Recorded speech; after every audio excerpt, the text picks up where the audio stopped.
G'day everyone. We're back here again to do a video for Mental Health Week and self-care. And today's video is specifically on self-care.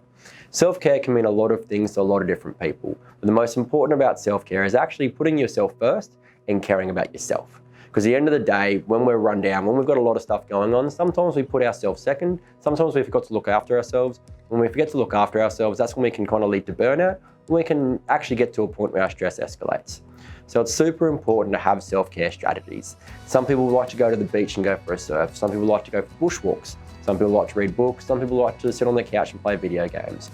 These are all things we can do for ourselves to help ourselves, to switch off, to zone out, and just have that time for yourself.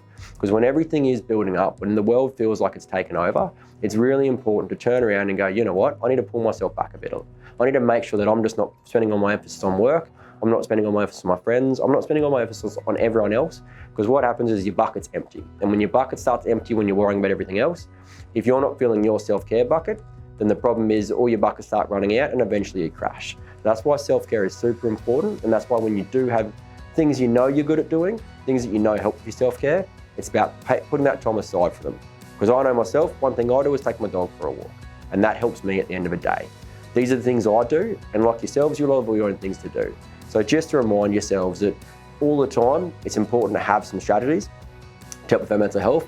Like eating and sleeping, these are good ones. But self-care is as equally as important, because what it does, it helps you to just move forward.